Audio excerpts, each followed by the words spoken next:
Plug Eldorado. O mundo da informática com Tarcísio de Carvalho e Pierluigi Piazzi.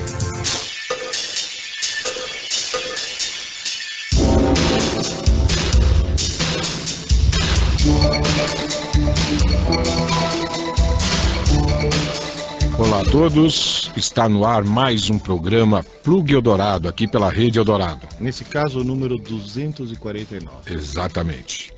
Eu sou o Tarcísio e quem falou nesse caso o número 249 é o Pierluigi. Como vai, Pierluigi? Tudo bem. Temos aqui uma montanha de e-mails a serem respondidos, em alguns casos até divulgados, porque como esse programa tem dois tipos de ouvinte.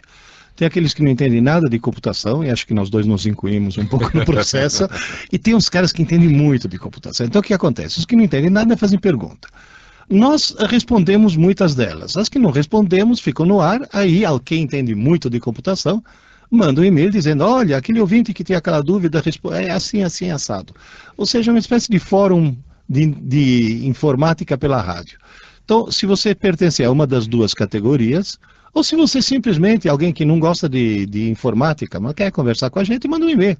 Manda um e-mail no info@redeeldorado.com.br. Repita.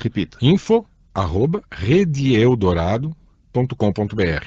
Pelas novas regras da ortografia, esse Rede Eldorado deveria ter um hífen, né? Porque deveria. Mas não vamos confundir nossos ouvintes, não. É sem hífen, o E dobra mesmo. Eldorado, dobra o E, não tem problema. Agora, toma por favor o seguinte cuidado. Esse endereço é de uma caixa postal aqui da Rede Eldorado, não é aqui do Tarcísio ou do Pierluigi. Portanto, nós estamos, digamos assim, remexendo em casa alheia. Portanto, nós pedimos o seguinte. Primeiro, mas não sem autorização, é claro. Autorização, lógico, nós temos uma senha. Mas a gente não tem toda essa autonomia, digamos assim. Agora, na realidade, o que acontece é o seguinte, nessa caixa postal está entrando uma quantidade gigantesca de spam. Então, para que você não seja confundido com spam, me faz um favor, no assunto, além do assunto que você deseja, começa o assunto assim, Plug Eldorado, aí põe o assunto. Mas esse Plug Eldorado é uma espécie de senha em que nós vamos te reconhecer como não sendo um spam. E outra coisa, coloca todas as informações no corpo do e-mail, sem anexos, pelo amor de Deus, e coloca o seu nome, o seu pseudônimo, não precisa ser seu nome verdadeiro, coloca no próprio corpo do e-mail, para que na hora de ler seu e-mail a gente possa te identificar. E você saiba que nós estamos lendo o seu e-mail. Aliás, por falar em e-mail, o primeiro começa assim, venerando os mestres. É do Plácido Gutierrez, é um ouvinte nosso de 71 anos, e veja bem, Plácido, você não é uma exceção. Uma boa porcentagem dos nossos ouvintes são justamente pessoas da melhor idade, na qual Tarcísio se inclui, que resolveram de repente começar a mexer com informática. No caso do Tarcísio e do Pierluigi, nós estamos mexendo com informática já há bastante tempo. Desde a pior idade. Desde a pior idade. Mas, na realidade, há uma quantidade muito grande de ouvintes da fase do sexo, ou seja, sexagenários e daí para frente, que estão começando a mexer com o computador. E o Plácido tem uma dúvida bem de iniciante, mas é uma dúvida que vale a pena ser esclarecida. Para remover um cavalo de Troia, o cavalo de Troia é aquele malware que você, digamos assim, achou uma coisa gostosa que era de graça, você foi buscar e aí alguma coisa penetrou no teu computador e está agora perturbando a tua privacidade e a tua segurança. É necessário que o serviço para remover o cavalo de Troia seja feito por um técnico especializado? Não. Você pode fazer isso sozinho, desde que você disponha de um software... Desde que você tenha as rédeas para remover o cavalo. Você tem que ter um software chamado anti-spyware.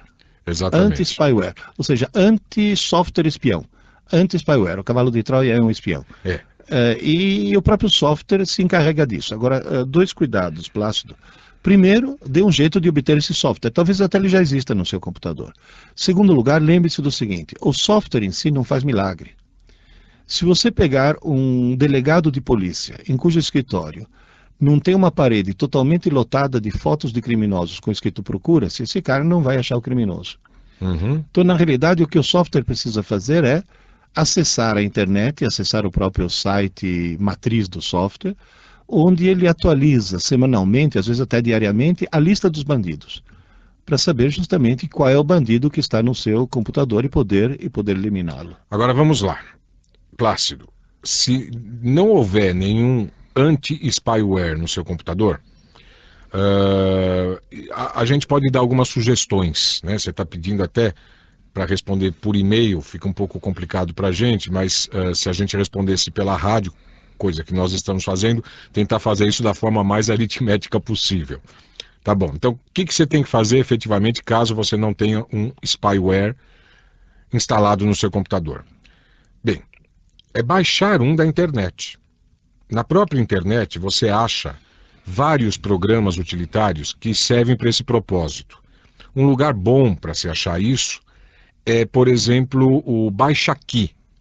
Tá? Se você, na realidade o endereço é um pouco diferente, mas se você digitar isso, você vai chegar lá. É www.baixaqui, com K. E um A só, né? No meio. Baixa, com B-A-I-X-A. Caí, isso. BaixaQi, tudo junto. .com.br. Na realidade ele vai redirecionar para um outro endereço, mas se você digitar isso, você chega lá. Bem, lá nesse site, tem um campo de busca, lá você põe anti-spyware e ele vai te listar vários disponíveis. Se possível, escolhe um gratuito. Exatamente, um gratuito. A gente pode sugerir alguns, por exemplo, tem o ad-aware. Esse aware é A-W-A-R-E. Aliás, esse você pode entrar diretamente no site e baixar de lá. Do Lavasoft, né? Lavasoft, exatamente. www.lavasoft.com. Entra aí, você pode baixar esse ad-aware. Cuidado que existe a versão profissional paga e existe a versão gratuita. Olha bem no site para você baixar gratuita. Exatamente. Há outros, né? Tem aquele Spybot, que pode, se não me engano, ser obtido em Grisoft, Grisoft? Não, Grisoft é o Avast, né? Avast. Bom, enfim, tem o Spybot, tem o Spyware Terminator, é muito bom também.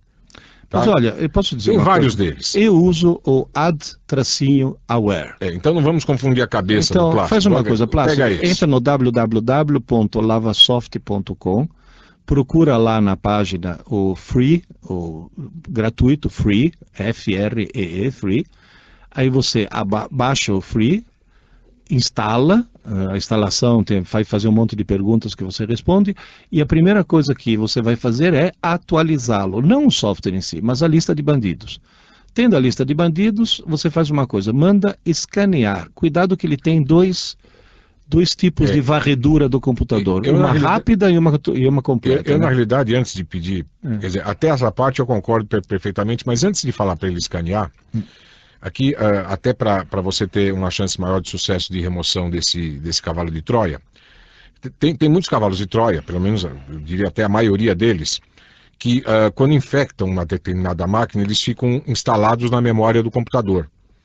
E esses programas antivírus, anti-spyware, que tentam remover essas pragas, eles não conseguem muitas vezes fazer isso justamente pelo fato deles já estarem instalados na memória do computador. O Windows, ele não dá permissão para apagar um arquivo associado a um programa que está sendo executado. Então, para você poder fazer isso, talvez seja interessante, aí sim, na hora de promover o escaneamento a partir do ad-aware, né, você reiniciar o seu computador no modo segurança. Tá? Como é que se faz isso? Bom, primeiro desliga o computador, nos métodos normais, né? Clica lá no botão iniciar, procura lá o item desligar, desliga o computador. Feito isso, espera um pouquinho, religue o computador, e aí, na hora que o computador estiver sendo iniciado, que aparecem aquelas primeiras letras escritas ainda no modo texto na tela, aperte a tecla F8. A tecla F8 desvia o processo de inicialização para um menu, e nesse menu você vai escolher modo segurança. Bom, aí o computador vai continuar iniciando no modo segurança, e vai aparecer uma tela muito feia. Demora mais, aparece uma tela muito feia, não é defeito nenhum, é assim mesmo que funciona o modo segurança. E uma vez que você estiver naquela tela já terminado de carregar o Windows, uma tela mais feia, com pouca resolução, poucas cores, não estranhe isso não. Aí sim, clique no Adaware, que já deve estar instalado na sua máquina, e aí manda escanear. Tá? Claro que a atualização você já fez antes disso tudo, antes de começar o modo de segurança, mas aí você manda escanear e ele vai. Agora veja bem, existem dois escaneamentos no Adaware, tem o rápido e o completo. Faz uma coisa, como é a primeira vez, faz o completo. Depois vai tomar um café porque vai demorar. Vai demorar, mas faz isso porque aí se faz uma limpeza mesmo no teu computador. Por via das dúvidas, além de passar o Adaware, aproveita que você está também no modo de segurança e manda o seu programa antivírus efetuar um escaneamento também. Tá? Porque aí uma coisa que eventualmente um não pegar, o outro pega. Tá bom? Bom, tenta fazer isso. Se você tiver alguma dúvida a mais, Plácido, escreve novamente aqui pra gente. E se você fizer tudo isso, e mesmo assim o tal do cavalo de Troia permanecer, então manda pra gente o nome do cavalo de Troia, né? Porque algum programa deve ter detectado esse cavalo de Troia, e ele deve ser identificado, e aí pela identificação dele a gente pode pesquisar um método mais específico para removê-lo. Sabe o que eu desconfio, Tarcísio? Que provavelmente quem detectou foi o antivírus dele. É o antivírus. Então, pode ser até que se entrar no modo segurança e passar o antivírus, pode ser que você elimine o cavalo de Troia. Exatamente. Pode até acontecer isso. Começa por aí, inclusive. Por falar em pessoas mal intencionadas, eu tenho aqui 2 e-mails, coincidentemente recebidos um atrás do outro, em que um até justifica o outro. Diz aqui o Aldo Felipe que no site Mr. PC,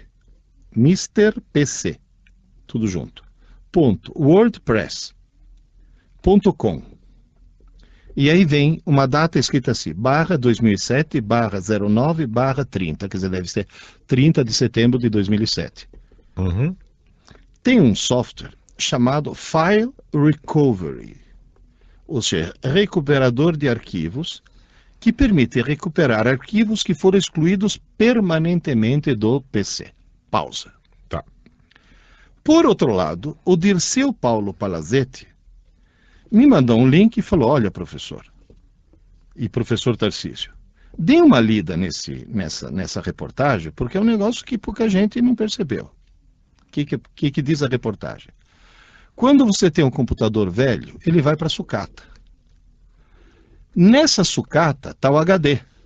Exatamente.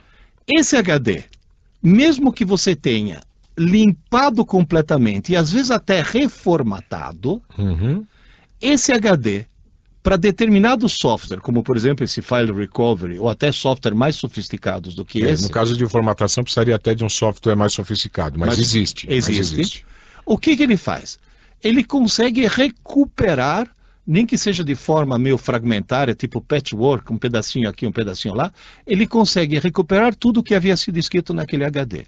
Então existem quadrilhas, atenção gente, existem quadrilhas que vão no ferro velho da informática, pegam velhos HDs e começam a esmiuçar e descobrem dados absolutamente confidenciais, que a pessoa, o antigo dono daquele computador com aquele HD, tinha certeza que já tinha completamente apagado tudo.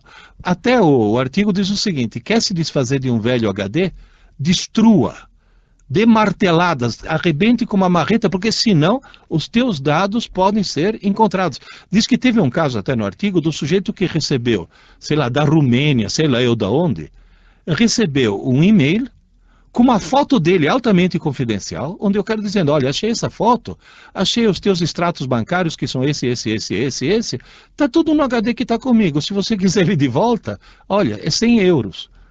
E o cara foi obrigado a pagar 100 euros, e aquele cara pelo menos foi suficientemente, abre aspas, honesto, para simplesmente tentar vender o HD e não tentar vender as informações que estavam contidas. Tá certo. No HD. Agora, deixa eu levantar uma questão aqui. Às vezes a pessoa ela se desfaz de um computador, manda ele para uma sucata, até para efeitos realmente de reciclagem. Nesse caso, a destruição do HD tornaria o computador, aí sim, absolutamente inútil, a não ser que um novo HD fosse colocado ali. Se você for doar seu computador para alguém, e quiser ter certeza de que nenhum dado possa ser recuperado, algum dado sigiloso seu possa ser recuperado a partir do HD, sem destruir o HD, dá um pouquinho de trabalho, mas vale a pena, nesse caso, por questão de segurança, fazer isso. Você pode reformatar o HD, até aí não quer dizer nada, porque softwares especializados conseguem, entre aspas, desformatar, quer dizer, voltar ao que era antes e recuperar dados. Mas reformate, reinstale o sistema operacional, pode ser até um Windows 98, não importa. Reinstale. E aí, por exemplo, se o seu HD tiver, vamos supor que seja um HD mais antigo, 10 GB de espaço, pegue um CD, um CD qualquer, desses de banca, por exemplo, abra 20 pastas e copie esse CD 20 vezes, uma dentro de cada pasta, até lotar o HD. Tá? Porque aí você, não é que você, entre aspas, pseudo apagou os dados. Não, você reescreveu em cima um monte de dados aí que não tem jeito de recuperar. Aí não tem jeito. Aí não tem mais jeito de recuperar, porque aí você escrevendo em cima, não tem como software nenhum adivinhar o que tinha embaixo. Tá certo? O problema, deixa eu explicar, é que quando você apaga um arquivo simplesmente, ou até formata um HD, os programas de formatação, de modo geral, ou mesmo para os programas que deletam, né, apagam arquivos, os comandos que deletam arquivos, eles não apagam os dados propriamente ditos. Eles apenas apagam a informação referente a esses arquivos que está lá no índice do HD, ou do meio magnético onde eles foram gravados, e põem ali uma espécie de uma bandeirinha, um flag, permitindo que aquele espaço agora possa ser regravado, reescrito. Mas só que não os tá dados em branco. originais estão lá. Não está em branco, ele está gravado. Exatamente. Só que a única coisa do apagar, entre aspas, é permitir a regravação. Então, se você quer realmente não dar marretada no seu HD porque você vai doar para alguém, então o que você faz? Você faz o que o Tarcísio falou. Encha o HD de informações, de, sei lá, músicas, de qualquer coisa. Agora, eu tenho a impressão, Pedro, de que já existem utilitários desses aí, de formatação inclusive, uma formatação destrutiva de dados realmente, tá? Que além quer dizer, que primeiro escreve um monte de códigos iguais, FFFFFF no HD inteiro, depois reformata, tá? Eu acredito que já existe algum, é uma questão de dar uma pesquisada, mas é importante realmente você, se tiver algum dia utilizado esse disco rígido para gravar, para armazenar dados seus, pessoais, ou da empresa até, sigilosos, que não seria nada interessante caírem na mão aí de bandidos, então é importante você se preocupar em realmente zerar, não apenas zerar um HD, mas reescrever bobagens, de novo, em cima dos dados, para que os dados efetivamente sejam e definitivamente sejam apagados. Agora, o próprio Aldo manda entrar nesse mrpc.wordpress.com porque tem também um outro software, um Visual Subst, que cria drives virtuais a partir de pastas. É interessante isso. Útil para testar o autorun antes de gravar. Esse autorun é o seguinte, quando você vai gravar um CD de áudio, um CD de dados, muitas vezes você já deve ter visto, isso é muito comum, por exemplo, nesses CDs que acompanham revistas em banca de jornal. Você coloca o CD e o modo autoplay do Windows já faz aquele CD se executar automaticamente, tá? E às vezes já entra ali rodando um determinado programa, que por exemplo pode ser o menu das opções que você tem naquele CD, mas é um programa que entra rodando normalmente, automaticamente. Para que esse programa entre automaticamente, para que seja ele que entre, né? Tem que haver um comando num arquivo especial chamado autorun.inf, de informação, inf, tá? Esse autorun.inf, normalmente o comando é simples, se não me engano é run igual aí o nome do programa, .exe, que você quer que rode a partir do CD, tá? Por exemplo, run igual menu.exe. Aí, por exemplo, né, se o menu.exe for, no caso, o nome do programa que vai ter que rodar automaticamente. Agora, em vez de você ter que testar isso, né, queimando CDs e verificando qual é o procedimento exato até dar certo. Então aí está a dica do Aldo, que fala desse Visual Subst, que cria drives virtuais, né? Quer dizer, então ele pode criar um drive ali simulando um drive de CD, um drive de DVD-ROM, né? E aí você pode fazer os seus testes a partir desse drive virtual sem necessidade de ficar queimando os CDs antes disso. Bom, então agradecemos as duas dicas do Aldo e essa outra dica do Dirceu, que permitiu essa discussão que acho que foi altamente útil. Agora, Oswaldo Silveira, mais uma contribuição. Oswaldo Silveira, aliás, é um dos que entende de computador bastante e manda sugestões assim fantásticas. Todo mundo está desesperado aí porque o Word, que é o programa de edição de texto mais utilizado, ainda está com o corretor ortográfico desatualizado. Exato.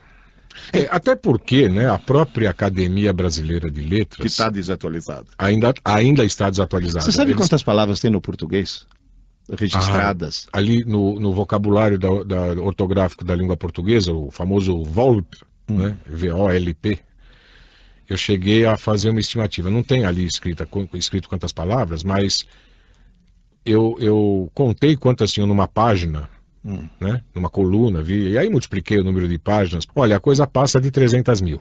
Então, na realidade, digamos assim, o vocabulário... Aliás, passa de 800 mil, se não me engano. 800 mil vocábulos. Se você pegar os vocábulos, digamos assim, ainda em uso, mesmo que esse uso seja extremamente restrito, seja um uso muito erudito, tá? Dá aproximadamente 400 mil. 400 mil. Então, acho que... então vai ver que eu multipliquei pelo número de páginas, de páginas, depois dobrei achando que não tinha feito isso.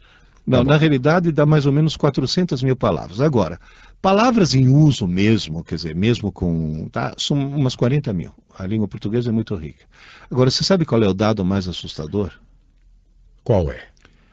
Que 80% dos brasileiros dominam um vocabulário de, no máximo, 3 mil palavras.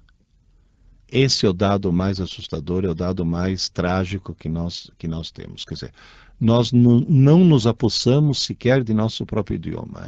Mas é mesmo. Infelizmente. Bom, mas de qualquer forma... E agora vem essas mudanças todas aí, agora vem as mudanças, né? Quer dizer, agora as pessoas vão escrever de forma diferente palavras que já não sabia escrever antes. Isso. Quer dizer, continua uma confusão danada. Agora, aqui o Oswaldo diz o seguinte: existe já, desde julho de 2008, um corretor ortográfico baseado na reforma ortográfica que havia sido proposta naquela época. E é um software livre, que chama Vero Corretor. Vero, corretor ortográfico. Esse corretor ortográfico não funciona para o Word, mas funciona para o editor de texto do BR Office. Certo. Que o BR Office nada mais é do que um Office, como se fosse o Windows, o Office do Windows, só que é um Office gratuito, que é compatível com os documentos do Windows. Então, por exemplo, uma das coisas que, enquanto não saiu do Windows, que você pode fazer é buscar quer dizer, instalar no seu computador o BR Office, coisa que eu fiz de cara. Depois, o que você faz? Você vai buscar esse tal de Vero, e se você quiser usar o Word ou testar coisas do Word, o que você faz? Você digita todo o teu texto no Word, grava, lê no BR Office, mas já usando o corretor ortográfico atualizado. Exato. Agora, onde você vai achar o Vero? O lugar é o seguinte, então, digita lá no seu browser, no seu programa de navegação, downloads.uol.com.br/Windows/utilitários, sem acento, né? Apesar de a gente estar falando de não tem acento, né? /vero.jhtm. Tá? É uma extensão meio estranha aí, mas é isso mesmo, .jhtm. Então, repetindo tudo, downloads.uol.com.br/vero.jhtm.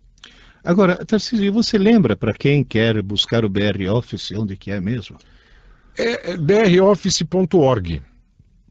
É isso. www. Acho que não precisa nem www. É direto. BR Office com 2 Fs, né, e tudo junto, broffice.org. A partir daí você pode baixar o BR Office na sua versão 3, que já está disponível há algum tempinho, que é uma versão, inclusive, compatível em termos de comunicação de dados, né, dos arquivos, com a versão do Office 2007.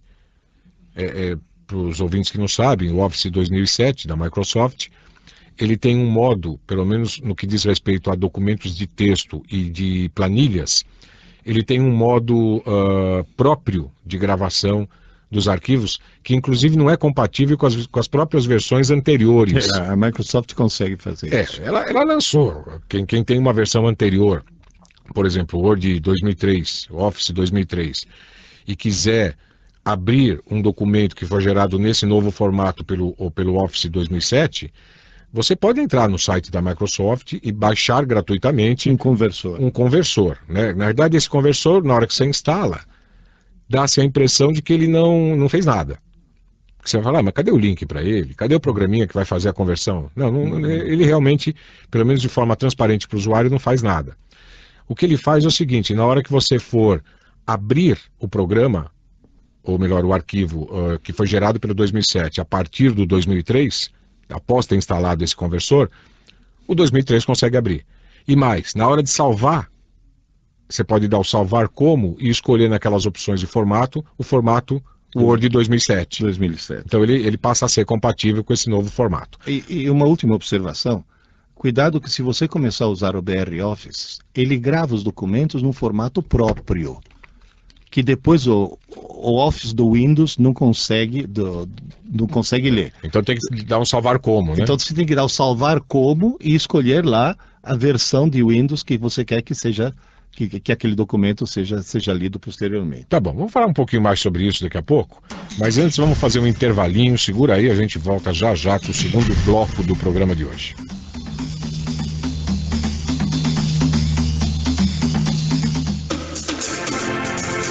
Você ouve Plug Eldorado, com Tarcísio de Carvalho e Pierluigi Piazzi.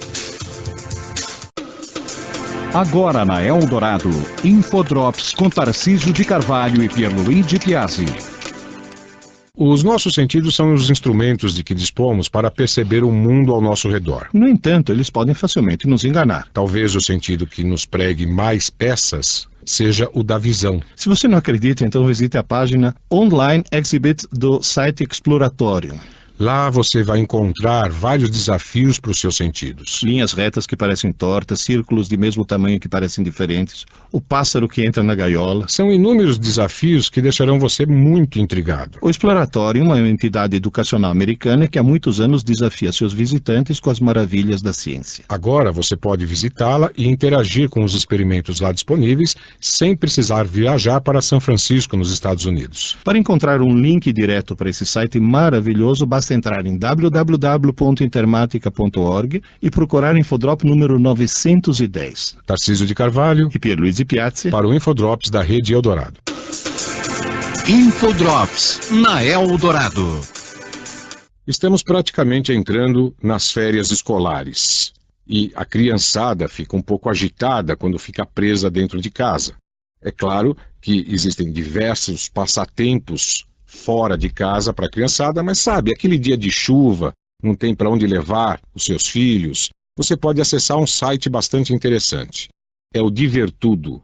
É um site infantil com muitos passatempos para imprimir, jogos virtuais, histórias, charadas, adivinhas, animações, dicas de leitura, ilusões, screensavers, enfim, uma parafernália de coisas para divertir durante horas e horas os seus pequeninos. Esse site fica em www.divertudo.com.br. Existe também um link diretamente para ele em www.intermatica.org. Lá você clica em Infodrops e procura o Infodrop número 342. Tarcísio de Carvalho para o Infodrops da Rádio Eldorado. Infodrops com Tarcísio de Carvalho e Pierluigi Piazzi. De volta com Plug Eldorado. Tarcísio de Carvalho e Pierluigi Piazzi.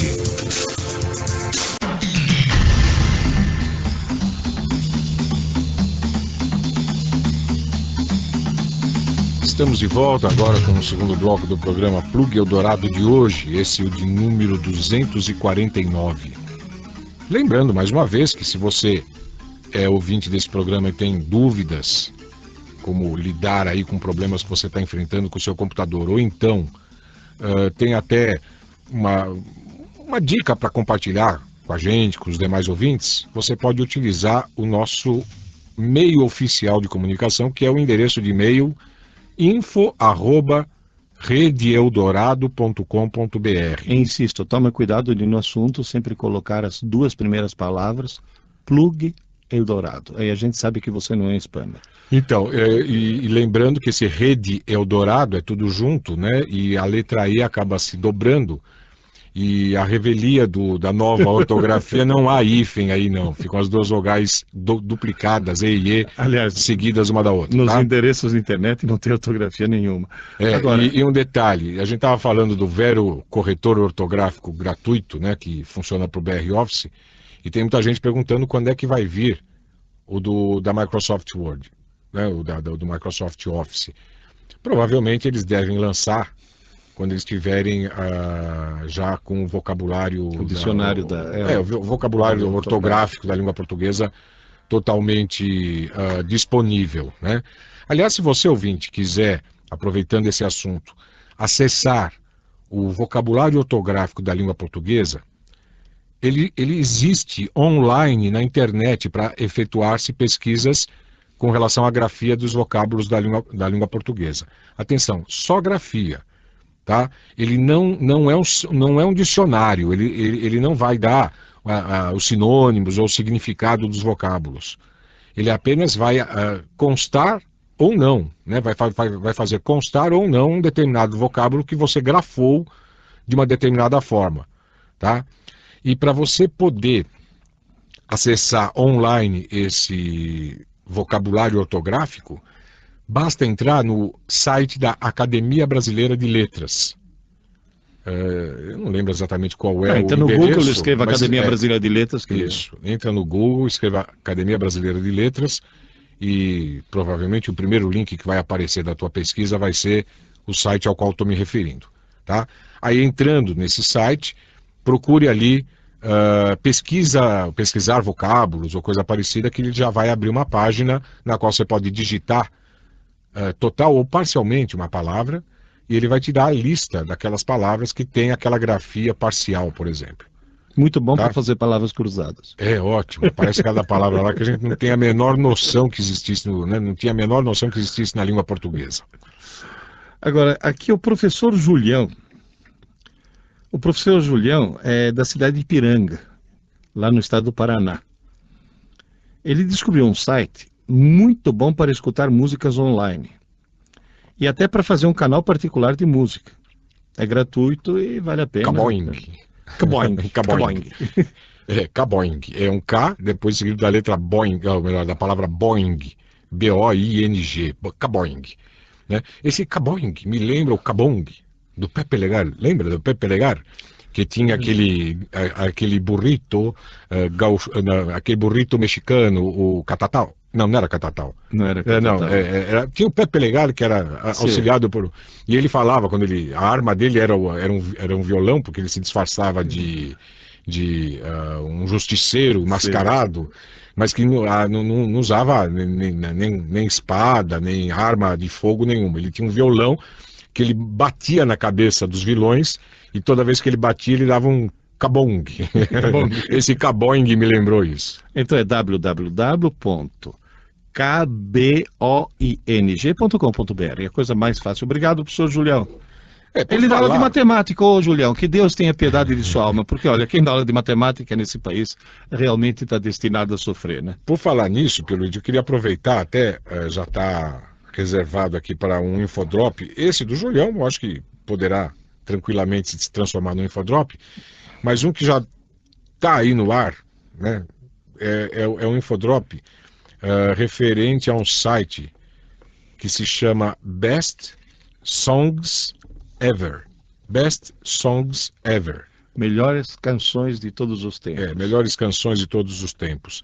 Esse site, na realidade, é um site que no qual você pode opinar sobre qual canção você considera ser aquela melhor de todos os tempos, a que você mais gosta, tem lá um ranking e tudo mais. Agora, o detalhe interessante é que para você poder opinar, você pode fazer uma pesquisa a respeito das canções que estão lá, e uma vez clicando sobre a canção desejada, aparece normalmente, não é sempre, mas assim, ó, na maioria dos casos, aparece um vídeo, num link direto com o YouTube, do clipe daquela música. Então é uma coisa interessante, né? Porque no Que número que é esse Infodral? É o 911. É aquele número fatídico, 9/11. É o 9/11 lá. 911 é um número que equivale ao 190 aqui no Brasil, lá nos Estados Unidos, é o número da emergência, né? Número da emergência, 9/11. Que, aliás, tem a famosa piada de por que as loiras morrem no incêndio. Porque na hora de chamar os bombeiros, elas dizem o 9, o 9, e depois ficam procurando o 11. Ah, o 11, tá certo. Tá certo. Ô, loiras, é piada americana, hein? As loiras brasileiras são muito inteligentes. E diga-se de passagem, a mulher do Peruíde é loira, exatamente. Agora, aqui, a Silvia Rufino, lá de Cubatão. Cubatão é aquela cidade litorânea lá no estado de São Paulo. Diz: olá, professores, o problema é o seguinte: quando liga o computador, ele desliga e reinicia, desliga e inicia, desliga e reinicia, e fica nisso até que finalmente reinicia e não desliga. Só que quando eu coloco qualquer CD para rodar, desliga de novo, depois reinicia. Ouvi dizer que pode ser um problema na fonte ou no leitor de CD. Qual é o problema realmente? Bom, eu acho que é memória.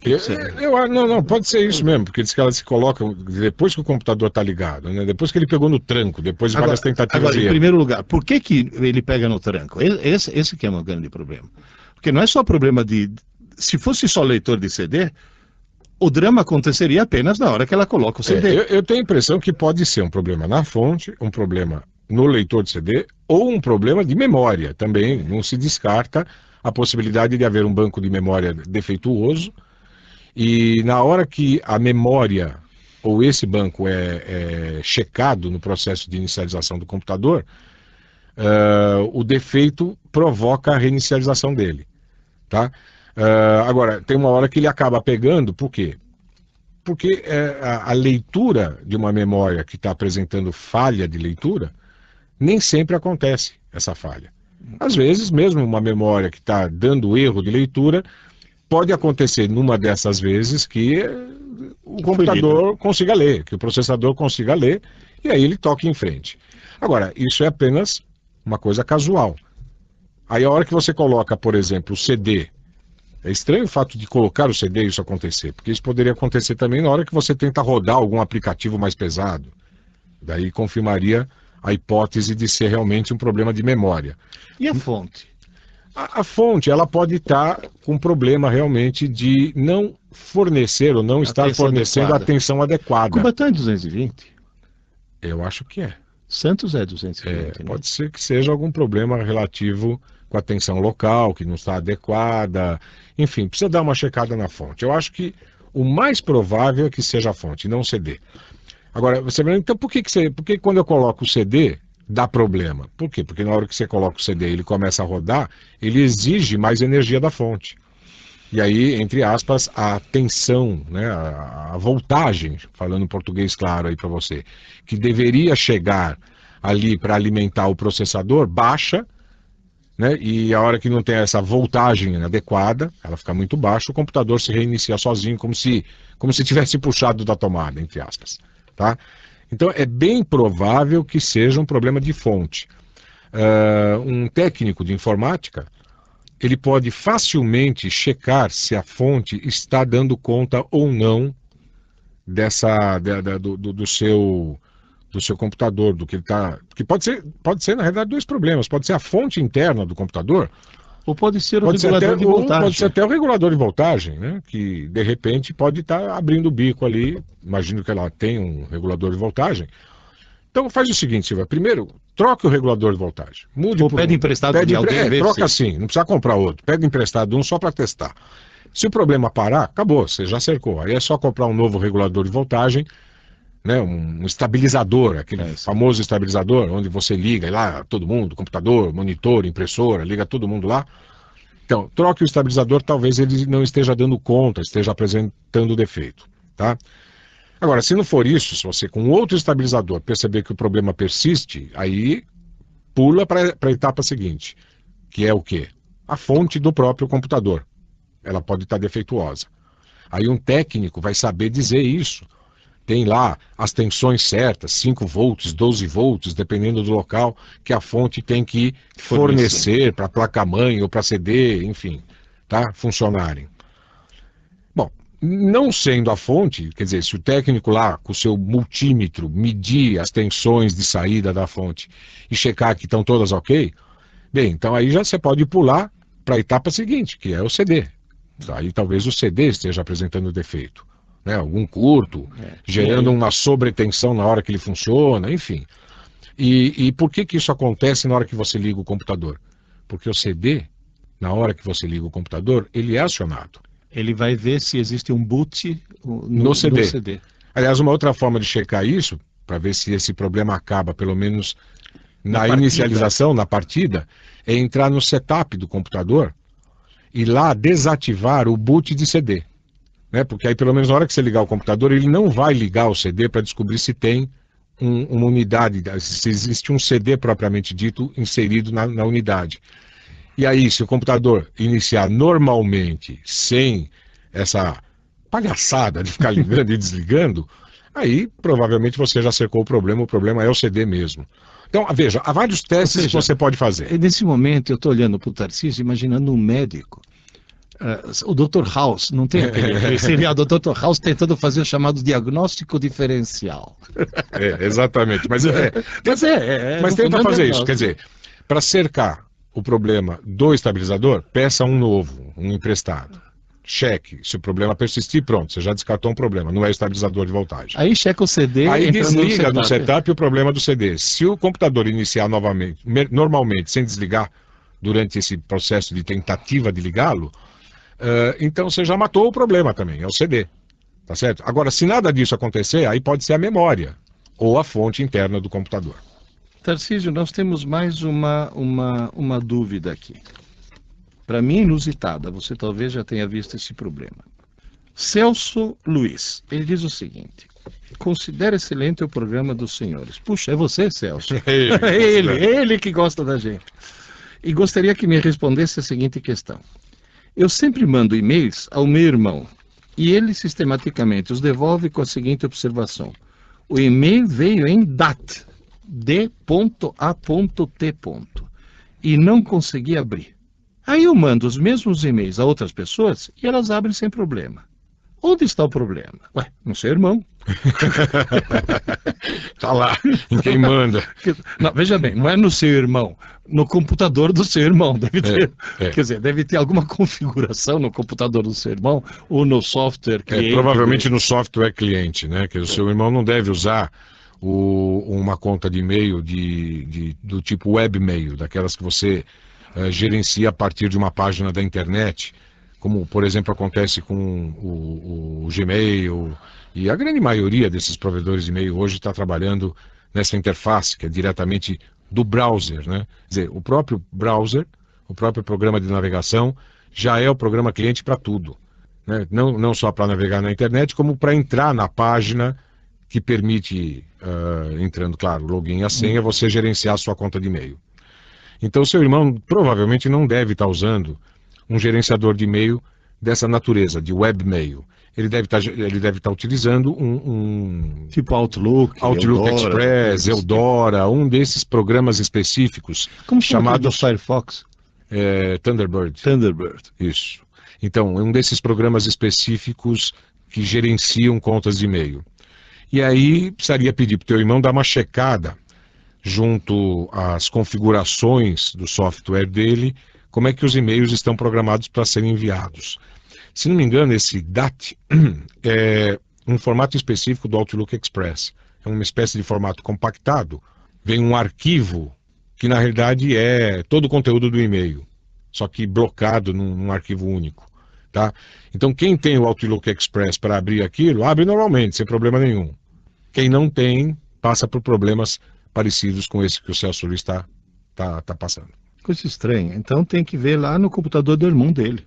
Ou aconselhar o irmão dele a abrir uma conta num desses webmail, no Gmail, coisa desse, no Yahoo. É um probleminha de configuração, com certeza, né?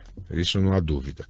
Nós estamos com um problema aqui, na realidade, Peluís, agora, só queria comentar rapidamente, porque é um pouco difícil a gente diagnosticar o que está acontecendo exatamente aqui com um dos nossos ouvintes. Deixa eu ver, o e-mail dele é tão grande. Maria. Da Maria. Maria.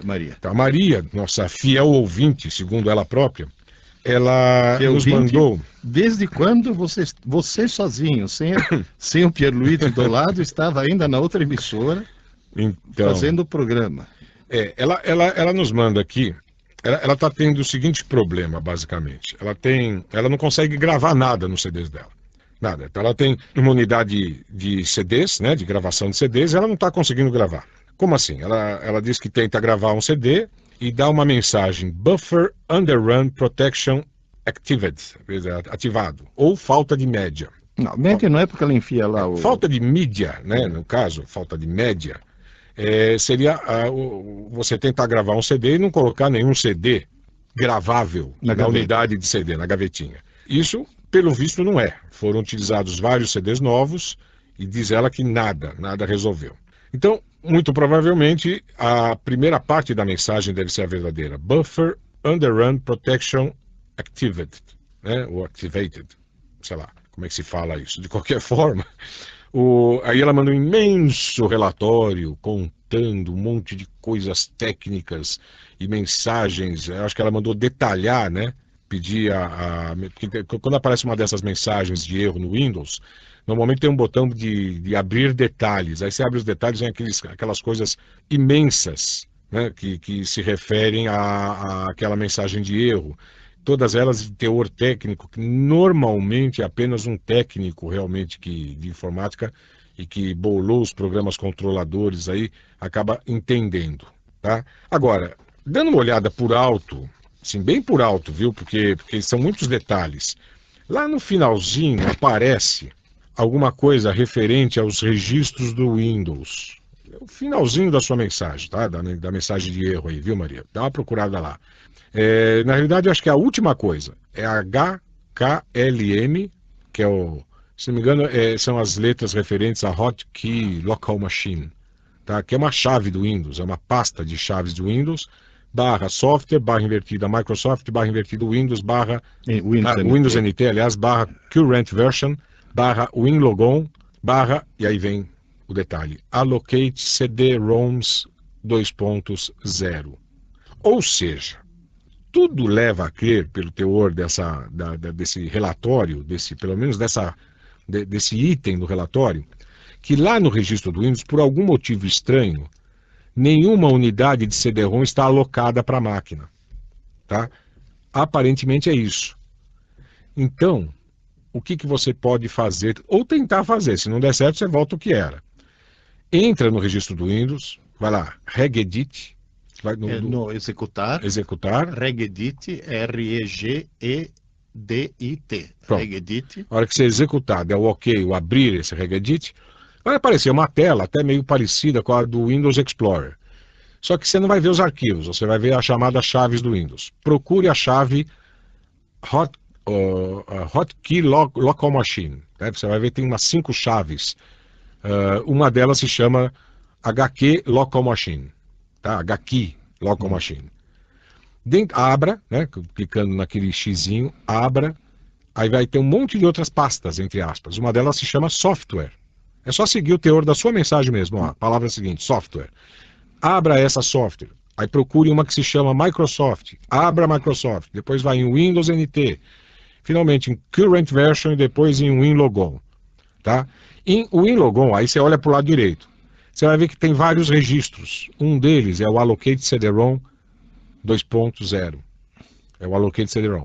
Então agora você vai para o lado direito da tela, clique sobre esse Allocate CD-ROM 2 vezes para abrir a chave. E mude o valor 0 para o valor 1. Pronto. Aí saia do registro e veja se o problema persiste. Saia do registro, desligue o computador, ligue de novo, ligue de novo. Para as modificações surtirem efeito, né? E veja se aconteceu alguma coisa. Se acontecer, você manda um e-mail para a gente que nós vamos abrir Ela vai mandar uma garrafa de champanhe. Explodiu tudo aqui. Nós vamos abrir uma garrafa de champanhe porque, olha, se der certo... A gente tá se baseando mais ou menos pela lógica, pela né? lógica. Essas mensagens de erro, normalmente detalhadas sob o ponto de vista técnico, elas são, na maioria das vezes, indecifráveis. Mas esse item, particularmente, nos chamou a atenção. Tá? Então, pela lógica, se a coisa for mudada para 1, aí pode ser que funcione. Eu te contei, né, Pierluigi, outro dia, que não foi um caso tão grave quanto o da Maria, mas aconteceu com o meu computador que, de repente, o modo autoplay de todas as unidades de CD-ROM e inclusive dos pendrives que eventualmente eu espetava ali no computador, pararam de funcionar no meu computador. O Windows Vista. Aí eu procurei o lugar, tal, não sei o que, onde eu reativaria aquilo. Para grande surpresa minha, estava lá, ativo. Mas apesar disso tinha parado de funcionar. Bom, eu falei, vai ver que ele acha que está ativo, mas não está. Então eu desativei, reiniciei a máquina. Aí ativei de novo, reiniciei a máquina e nada. Eu continuava inserindo CDs ou pendrives e o computador não identificava a presença deles, pelo menos automaticamente. Aí eu dei uma fuçadinha na internet e descobri que, sabe-se lá por que cargas d'água, quer dizer, claro que é um defeito do Windows Vista, muitas vezes, pelo menos imagino que sejam muitas, porque várias pessoas estavam tendo esse problema pela pesquisa que eu fiz, eu constatei isso. Muitas vezes tem um raio de um registro lá do Windows que muda o autoplay de 1 para 0. E não adianta você tentar desmudar, retornar à condição 1, porque ele não aceita, ele fica em 0. Né? Então, mesmo que você tente mudar lá usando os recursos que o próprio Windows Vista, como eu utilizei lá no painel de controle e tudo mais, se você tente reativar o serviço, ele não reativa, ele fica lá no 0. Então você tem que realmente entrar no registro do Windows e mudar na marra ali para 1, e a hora que eu fiz isso a coisa voltou a funcionar. Vamos supor que o caso da Maria seja análogo. Agora, só uma observação paralela. Você notou que nesse momento a gente se irrita com o software, quando na realidade a gente devia se irritar com o programador que esqueceu de colocar a solução no software. É verdade. Mas voltando ao caso da Maria... Então, o caso da Maria não é exatamente esse, não é o CD que não se lê automaticamente, mas é um CD que nem sequer se reconhece, né, como CD gravável, tanto é que dá esses problemas. Então tente mudar isso para 1, vamos ver o que acontece. Tá? Você se lembra que um ouvinte mandou um e-mail perguntando se Atibaia fica na Bahia? Não lembro, mas de qualquer forma, uma pergunta bastante Você mandou aí, original. Nós ficamos intrigados. Aí veio o Misael e disse, e alumínio, a cidade de alumínio fica em Minas Gerais? Disse, não, fica na Raposo Tavares, e Atibaia fica na Fernão Dias. Fernão Dias. Diz que é uma velha brincadeira, que obviamente a gente desconhecia, que se faz com os moradores dessas duas cidades. De chamar o cara que nasceu em Atibaia de atibaiano, certo. e quem nasce em alumínio, alumineiro. Olha então, só, agora eu entendi. Tá certo. Uma gozaçãozinha, eu não sei que gozação tem. É um trocadilho, no mínimo, né? Um trocadilho com o nome da cidade. Agora, o próprio Oswaldo, que deu uma dica fantástica agora há pouco, ele sugere para a gente dar uma olhada no Museu do Relógio, fazer o passeio virtual, que é www.dimep.com.br. Dimep é aquela famosa marca de relógio, Dimas de Melo Pimenta, não é isso? Então eles têm o Museu do Relógio, tem um passeio virtual pelo Museu do Relógio. Ele diz, sabia que um dos primeiros relógios da década de 1620 possuía somente o ponteiro das horas? Não só eu sabia, como esse relógio foi inventado por Galileu, que foi o primeiro cara a perceber a lei do isocronismo do pêndulo, e não só isso, eu ganhei de um cunhado um facsímile desse relógio, uma cópia desse relógio. Que um belo dia, há muito tempo atrás, foi jogado fora por uma faxineira porque ela falou que estava enguiçado porque não tinha o ponteiro dos minutos. Olha só, ela decidiu, né? Pegar uma coisa rara. Esse daqui não presta e jogou fora porque não tinha o ponteiro dos minutos. Para que o senhor Luigi vai saber disso? Não vai, né? Então já aproveitou e jogou fora. Essa era aquela que na época que você fumava cachimbo, jogava os cachimbos fora porque dizia que eles já estavam fumados, já estavam queimados. Já está usado. Já está usado, eles jogavam os cachimbos fora. Cachimbos assim, caríssimos, cachimbo Dunhill, essas coisas assim. Ela pegava, esse já está fumado, fomos pro lixo. Porque porque ele vai querer usar uma coisa que já está queimada, fumada. Aqui, Agora, né? só uma curiosidade, quem inventou esse relógio foi o Galileu. E por que ele botou o ponteiro girando naquele sentido? Quer dizer, quem olha o ponteiro à meia-noite, vê o ponteiro girando para a direita e não para a esquerda. Porque na Itália, se você fincar um pau no chão e olhar a sombra dele, a sombra na Itália gira nesse sentido. E o Galileu, como as pessoas já estavam acostumadas com o relógio de sol, falou, vou fazer o ponteiro girar como se fosse a sombra do sol. Esse é o sentido horário. Acontece que aqui no Brasil, a sombra gira o contrário, gira no sentido Anti-horário. Nós estamos no hemisfério sul. E né? teve um prefeito de uma cidade do interior de São Paulo que resolveu colocar em praça pública um belíssimo relógio de sol italiano. Ah, muito bom. Esperto. Muito espertamente, certo. E andava Então, para trás, né? É claro. Bom, nós temos aqui uma série de dúvidas E dicas, né? Dicas, principalmente, que a gente não conseguiu. Mas eu acho que a gente vai passar para o programa 250, viu, Tarcísio? Exato, né? Porque infelizmente o nosso tempo já está se esgotando e a gente não consegue mencionar mais uma duvidazinha sequer. Então, você ouvinte que mandou a sua dúvida aqui para o programa, fique plugado no próximo, no de número 250, esse foi o de número 249, que a gente com certeza vai acabar respondendo a sua dúvida, ou pelo menos mencionando, lançando no ar, tá? Por enquanto, muito obrigado a todos, obrigado pela audiência, muito obrigado por terem ficado plugados nessa última 1 hora, esperando e convidando a todos que se pluguem no próximo. Até logo, Peruide. Até logo, Tarcísio, até logo, Alexandre, até semana que vem.